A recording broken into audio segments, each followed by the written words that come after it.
శ్రీ మహాగణాధిపతయే నమః, శ్రీమాత్రే నమః. మాచిరాజు భక్తి ప్రేక్షకులందరికీ నమస్కారం.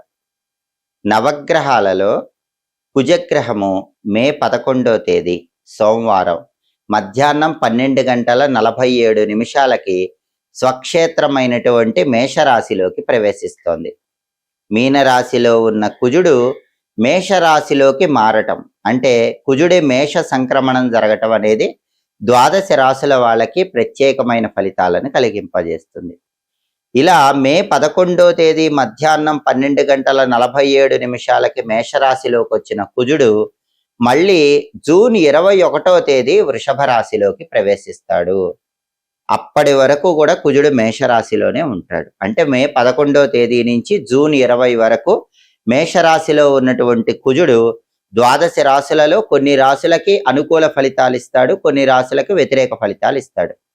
ద్వాదశ రాశులలో ఏ రాశుల వారికి కుజుడు అనుకూల ఫలితాలు ఇస్తాడు, ఏ రాశుల వారికి వ్యతిరేక ఫలితాలు ఇస్తాడు, అనుకూల ఫలితాలు పెరగటానికి, వ్యతిరేక ఫలితాలు తగ్గింపజేసుకోవటానికి, కుజుడిని సంపూర్ణంగా ప్రసన్నం చేసుకోవటానికి ద్వాదశ రాశుల వాళ్ళు పాటించాల్సిన శక్తివంతమైన పరిహారాలు ఏంటో మే 11వ తేదీ నుంచి జూన్ 20వ తేదీ వరకు ఈ కుజుడి మేష సంక్రమణం, స్వక్షేత్ర సంక్రమణం అనేది ద్వాదశ రాశుల వారికి ఏ విషయాలలో ఎలాంటి ప్రత్యేకమైన ఫలితాలను కలిగింపజేస్తుందో, ద్వాదశ రాశుల వాళ్ళ సంపూర్ణ భవిష్యత్తు కుజుడి ట్రాన్సిట్ మీద అంటే కుజుడి సంచారంలో మార్పు మీద ఏ విధంగా ఆధారపడి ఉంటుందో ఈ వీడియోలో మనం తెలుసుకుందాం.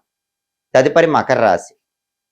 మకర రాశి వాళ్ళకి మే 11వ తేదీ సోమవారం కుజుడు మేషరాశిలోకి ప్రవేశించగానే ఫలితాలు ఎలా ఉంటాయి అంటే, మకర రాశి నుంచి చూసుకున్నప్పుడు కుజుడి మేష సంక్రమణం జరిగినటువంటి మేషరాశి 4వ రాశి అవుతుంది. అంటే మకర రాశి వాళ్ళకి చతుర్థంలో ట్రాన్సిట్ ఏర్పడింది.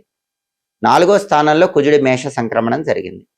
జ్యోతిష శాస్త్ర గోచార గ్రంథాల ప్రకారం 4వ స్థానం అనేది వ్యతిరేక ఫలితాలు ఇస్తుంది. ఎందుకంటే 4వ స్థానంలో కుజుడు ఉన్నాడంటే ఖచ్చితంగా దాన్ని అర్ధాష్టమ కుజదోషం అంటారు. అర్ధాష్టమ కుజదోషం ఉన్నప్పుడు ప్రాపర్టీస్ కొనటానికి బలం ఉండదు, ప్రాపర్టీస్ అమ్మటానికి బలం ఉండదు. కాబట్టి మే 11 నుంచి జూన్ 20 మధ్యలో మకర రాశి వాళ్ళు ఎవరు కూడా భూములు, గృహాలు, స్థలాలు, పొలాలు ఇలాంటివి కొత్తగా కొనకండి. ఉన్న భూములు, గృహాలు, స్థలాలు, పొలాలు, అపార్ట్మెంట్లు అమ్మకండి. కొన్నా అమ్మినా మీకు పెద్ద బెనిఫిట్ ఉండదు. రియల్ ఎస్టేట్ యావరేజ్ గానే ఉంటుంది. బ్యాంక్ లోన్లు శాంక్షన్ అవటం కష్టంగానే ఉంటుంది. ప్రాపర్టీస్ ఆస్పెక్ట్లో అంత గొప్పగా ఉండదు. అయినప్పటికీ ఇక్కడ ఇంకొక ముఖ్యమైన విషయం ఏంటంటే, కుజుడు మకర రాశి వాళ్ళకి చతుర్థాధిపతి అయ్యాడు, అలాగే లాభాధిపతి అయ్యాడు. చతుర్థ లాభాధిపతి అయినటువంటి కుజుడు చతుర్థ స్థానంలో ఉన్నాడు. అది స్వక్షేత్రమైంది, లాభాధిపతి అయ్యాడు. కాబట్టి ప్రాపర్టీస్ పరంగా ఇబ్బంది ఇచ్చినప్పటికీ కూడా కొన్ని విషయాల్లో అనుకూల ఫలితాలనే కలిగింపజేస్తాడు. అంటే మనోధైర్యంతో వెళ్ళటము, ఆకస్మిక ధనప్రాప్తిని కలిగింపజేయటం, ఇటువంటి ప్రయోజనాలను కూడా మకర రాశి వాళ్ళకు కలిగింపజేస్తాడు. కానీ 4వ స్థానంలో ఎక్కువగా వ్యతిరేక ఫలితాలను ఇస్తాడు. కాబట్టి వాహనాల మీద వెళ్ళేటప్పుడు జాగ్రత్తగా ఉండాలి. మకర రాశి వాళ్ళు గుర్తుపెట్టుకోవాల్సిన విషయం ఏంటంటే, బండి మీద వెళ్ళేటప్పుడు జాగ్రత్తగా ఉండాలి, కారులో వెళ్ళేటప్పుడు జాగ్రత్తగా ఉండాలి. ఈ వెహికల్ కాంపిటీషన్స్ ఇలాంటివి పార్టిసిపేట్ చేసే మకర రాశి వాళ్ళు జూన్ 20 వరకు అలాంటివి పార్టిసిపేట్ చేయకండి. అడ్వెంచరస్ వెహికల్ జర్నీస్ ఇలాంటివి కూడా మకర రాశి వాళ్ళు చేయకండి. ఎలక్ట్రిసిటీ డిపార్ట్మెంట్లో పనిచేసే మకర రాశి వాళ్ళు కూడా జాగ్రత్తగా ఉండాలి. ఎలక్ట్రిక్ వైర్స్తో జాగ్రత్తగా ఉండాలి. కరెంటు ఉపయోగించేటప్పుడు మకర రాశి వాళ్ళు జాగ్రత్తగా ఉండాలి. మెషిన్స్ యూజ్ చేసేటప్పుడు కూడా జాగ్రత్తగా ఉండాలి.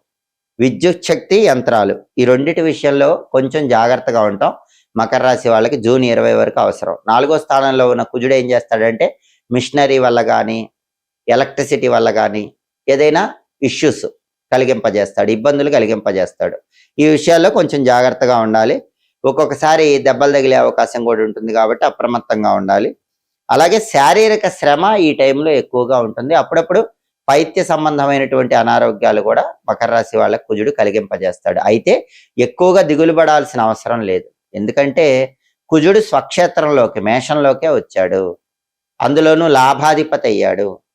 లాభస్థానాధిపతి స్వక్షేత్రంలో ఉన్నప్పుడు కొంత అనుకూల ఫలితాలే ఇస్తాడు. కాబట్టి ఆకస్మిక ధన ప్రాప్తి యోగాన్ని ఇవ్వటం కానివ్వండి, బ్రదర్స్ వల్ల అప్పుడప్పుడు బెనిఫిట్స్ ఇవ్వటం కానీ ఇలాంటివి ఇస్తాడు. కానీ యంత్రాల విషయంలో, ఎలక్ట్రిసిటీ విషయంలో మాత్రం కొంచెం కేర్ఫుల్గా ఉండాలి. 4వ స్థానంలో ఉన్నాడు కాబట్టి ఈ ప్రత్యేకమైనటువంటి జాగ్రత్త తప్పకుండా మకర రాశి వాళ్ళు తీసుకుంటే కుజుడి మేష సంక్రమణం అనేది పెద్దగా వ్యతిరేక ఫలితాలను ఏమి కలిగింపజేయదు. ఉన్న వ్యతిరేక ఫలితాల నుంచి బయటపడటానికి కుజుడికి సంబంధించిన శక్తివంతమైన పరిహారాలు చేసుకుంటే సరిపోతుంది. మే 11వ తేదీ మధ్యాహ్నం 12:47 నవగ్రహాలలో కుజుడు మీనరాశిలో నుంచి మేషరాశిలోకి ప్రవేశించగానే కుజుడి మేష సంక్రమణం జరగగానే ఈ కుజుడి మేష సంక్రమణం అనేది ద్వాదశ రాశులలో కొన్ని రాశులకు అనుకూల ఫలితాలు కలిగింపజేస్తుంది, కొన్ని రాశులకు వ్యతిరేక ఫలితాలు కలిగింపజేస్తుంది. మళ్ళీ కుజుడి సంచారంలో మార్పు జూన్ 21వ తేదీ జరుగుతుంది. జూన్ 21వ తేదీ మేషరాశిలో ఉన్న కుజుడు వృషభ రాశిలోకి వస్తాడు. అంటే మే 11 నుంచి జూన్ 20 వరకు కుజుడు మేషరాశిలోనే ఉంటాడు. మే 11 నుంచి జూన్ 20 వరకు మేషరాశిలో ఉన్న కుజుడు ద్వాదశ రాశులలో కొన్ని రాశులకు అనుకూల ఫలితాలు ఇస్తాడు కాబట్టి, కొన్ని రాశులకు వ్యతిరేక ఫలితాలు ఇస్తాడు కాబట్టి, అనుకూల ఫలితాలు వచ్చే రాశుల వాళ్ళు అనుకూల ఫలితాలు రెట్టింపు చేసుకోవటానికి, వ్యతిరేక ఫలితాలు ఇచ్చే రాశుల వాళ్ళు వ్యతిరేక ఫలితాలు తగ్గింపజేసుకోవటానికి ఈ సమయంలో వచ్చే మంగళవారాలు కుజుడికి సంబంధించిన కొన్ని సులభమైన శక్తివంతమైన పరిహారాలు చేసుకోవాలి. ఎందుకంటే మంగళవారానికి అధిపతి కుజుడు కాబట్టి మే 11 నుంచి జూన్ 20 మధ్యలో వచ్చే మంగళవారాలు ఈ పరిహారాలు చేసుకోవాలి. వాటిల్లో ముఖ్యమైన పరిహారం ఏంటంటే, మంగళవారం పూట ఏ రాశి వాళ్ళైనా సరే కొన్ని ఎరుపు రంగు పుష్పాలు నీళ్ళల్లో వేసి ఉసిరిక పొడి కొద్దిగా నీళ్ళలో కలుపుకొని ఆ నీళ్ళతో స్నానం చేయండి. అలా స్నానం చేస్తే కుజుడి అనుగ్రహం కలుగుతుంది. స్నానం చేసేటప్పుడు కూడా ఓం అం అంగారకాయ నమః అనే కుజ మంత్రాన్ని 7 సార్లు చదువుకుంటూ ఎర్ర పుష్పాలు, ఉసిరిక పొడి కలిపి నీళ్లతో స్నానం చేయండి. అలాగే స్నానం చేసిన తర్వాత సకల దేవతా స్వరూపమైన గోమాత దగ్గరలో ఉంటే నానబెట్టిన కందులు బెల్లంతో కలిపి గోమాతకు తినిపించండి. కందులు లేకపోతే కందిపప్పు అయినా సరే బాగా నానబెట్టినవి కొద్దిగా బెల్లంతో కలిపి ఆవుకు పెట్టండి. ఆవు అందుబాటులో లేకపోతే కేజింబావు కందులు లేదా కందిపప్పు ఎర్ర వస్త్రంలో కట్టి దగ్గరలో ఉన్న దేవాలయంలో పంతులు గారికి దానం ఇవ్వండి. అది కూడా ఎప్పుడు ఇవ్వాలి? మంగళవారం ఉదయం 6 నుంచి 7 మధ్యలో కానీ, మధ్యాహ్నం 1 నుంచి 2 మధ్యలో కానీ, రాత్రి 8 నుంచి 9 మధ్యలో కానీ కుజహోర ఉన్న సమయంలో ఇవ్వాలి. అలా ఇస్తే గనక కుజుడి వ్యతిరేక ఫలితాలు తగ్గిపోతాయి, అనుకూల ఫలితాలు పెరుగుతాయి.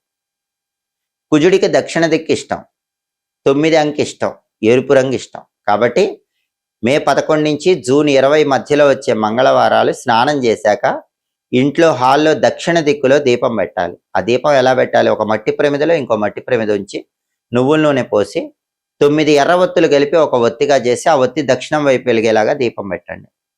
ఎందుకంటే దక్షిణం కుజుడికి ఇష్టం, 9 అంకె కుజుడికి ఇష్టం, ఎరుపు కుజుడికి ఇష్టం కాబట్టి ఒత్తులకు మొత్తం కుంకుమ రాస్తే ఎర్రగా అవుతాయి. అలాంటి 9 ఎర్ర ఒత్తులు తీసుకొని కలిపి ఒక ఒత్తిగా చేసి ఒక మట్టి ప్రమిదలో ఇంకో మట్టి ప్రమిద పెట్టి నువ్వుల నూనె పోసి ఆ 9 ఎర్ర ఒత్తులు కలిపి ఒక ఒత్తిగా చేసిన దాన్ని దక్షిణం వైపు వెలిగేలాగా దీపం పెట్టండి.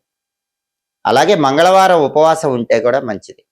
ఈ సమయంలో వచ్చే మంగళవారాలు ఉపవాసం ఉండి రాత్రికి కందిపప్పుతో చేసిన పదార్థాలు తినండి. దానివల్ల కూడా కుజుడి అనుగ్రహం కలుగుతుంది. అలాగే ఎద్దుకు బెల్లం తినిపిస్తే కూడా కుజుడు అనుగ్రహిస్తాడు. కాబట్టి ఎవరైనా దగ్గరలో వృషభాలు, ఎద్దులు ఉన్న వాళ్ళు ఎద్దుకు బెల్లం కానీ, బెల్లంతో చేసిన పదార్థాలు కానీ తినిపించండి. దానివల్ల కూడా ఈ కుజుడి ట్రాన్సిట్ అనేది ఫేవరబుల్ రిజల్ట్స్ ఇస్తుంది. అలాగే ప్రతి గ్రహానికి అధిష్టాన దైవాలు ఉంటారు. కుజుడికి 2 అధిష్టాన దైవాలు ఉన్నారు, సుబ్రహ్మణ్య స్వామి, నరసింహస్వామి. అందుకే మే 11 నుంచి జూన్ 20 మధ్యలో వచ్చే మంగళవారాలు సుబ్రహ్మణ్య స్వామి ఆలయానికి వెళితే మంచిది, లేదా నరసింహస్వామి ఆలయానికి వెళితే మంచిది. సుబ్రహ్మణ్య స్వామికి ఆవు పాలతో అభిషేకం చేయించుకొని ఆలయంలో ఒక 6 ప్రదక్షిణలు చేస్తే కుజుడి తొందరగా అనుగ్రహిస్తాడు. కుజుడి ట్రాన్సిట్ ఫేవరబుల్ రిజల్ట్స్ ఇస్తుంది. లేదా నరసింహస్వామి ఆలయం ఉంటే నరసింహస్వామి ఆలయానికి వెళ్ళి ఎర్ర పుష్పాలతో నరసింహస్వామికి అర్చన చేయించుకొని నరసింహస్వామి ఆలయంలో ప్రదక్షిణలు చేసినా కూడా కుజుడు అనుగ్రహిస్తాడు. అలాగే మనకి బగళాముఖి అమ్మవారు అని ఉంటుంది. చాలా శక్తివంతమైన అమ్మవారు. శత్రుబాధలు పోగొడుతుంది, దృష్టి దోషాలు పోగొడుతుంది, బ్లాక్ మ్యాజిక్లు పోగొడుతుంది, భయంకరమైన ఎదుటి వాళ్ళ ఏడుపు పోగొడుతుంది, ప్రాపర్టీస్ పరంగా బెనిఫిట్స్ ఇస్తుంది. ఆ బగళాముఖి అమ్మవారు కూడా నవగ్రహాల్లో కుజుడికి అంతరిక్ష అధిదేవత.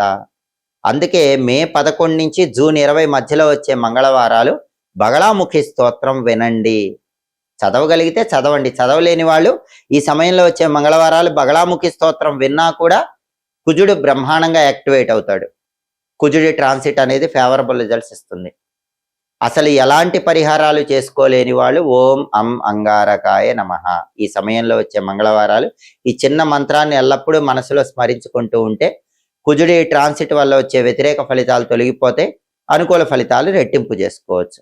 ఒకవేళ అధిష్టాన దైవాల మంత్రం చదవాలనుకుంటే సుబ్రహ్మణ్య మంత్రం ఓం స్కందాయ నమః లేదా నరసింహస్వామి మంత్రం ఓం నమో నారసింహాయ, వీటిలో ఏ చదివినా కూడా కుజుడి ట్రాన్సిట్ సంపూర్ణంగా అనుకూల ఫలితాలు ఇస్తుంది. కాబట్టి మే 11 నుంచి జూన్ 20 మధ్యలో వచ్చే మంగళవారాలు ఈ పరిహారాలు చేసుకోండి. కుజుడి ట్రాన్సిట్ వల్ల ద్వాదశ రాశుల వాళ్ళు పూర్తిగా అనుకూల ఫలితాలనే పొందండి. ఎప్పటికప్పుడు గ్రహాల సంచారంలో వచ్చే మార్పులు, ఆ ట్రాన్సిట్ చేంజ్ వల్ల వచ్చే ఫలితాలు, పాటించాల్సిన పరిహారాలు తెలుసుకోవాలంటే మాచిరాజు భక్తి ఛానల్ తప్పకుండా చూడండి. మా వీడియోస్ మీకు నచ్చినట్లయితే మా ఛానల్ లైక్ చేయండి, కామెంట్ చేయండి. మా ఛానల్ వీడియోస్ 10 మంది మిత్రులకు షేర్ చేయండి. మా ఛానల్ సబ్స్క్రైబ్ చేసుకోండి. పక్కనున్న బెల్ సింబల్ నొక్కడం మాత్రం మర్చిపోకండి. సర్వే జనాః సుఖినో భవంతు. స్వస్తి.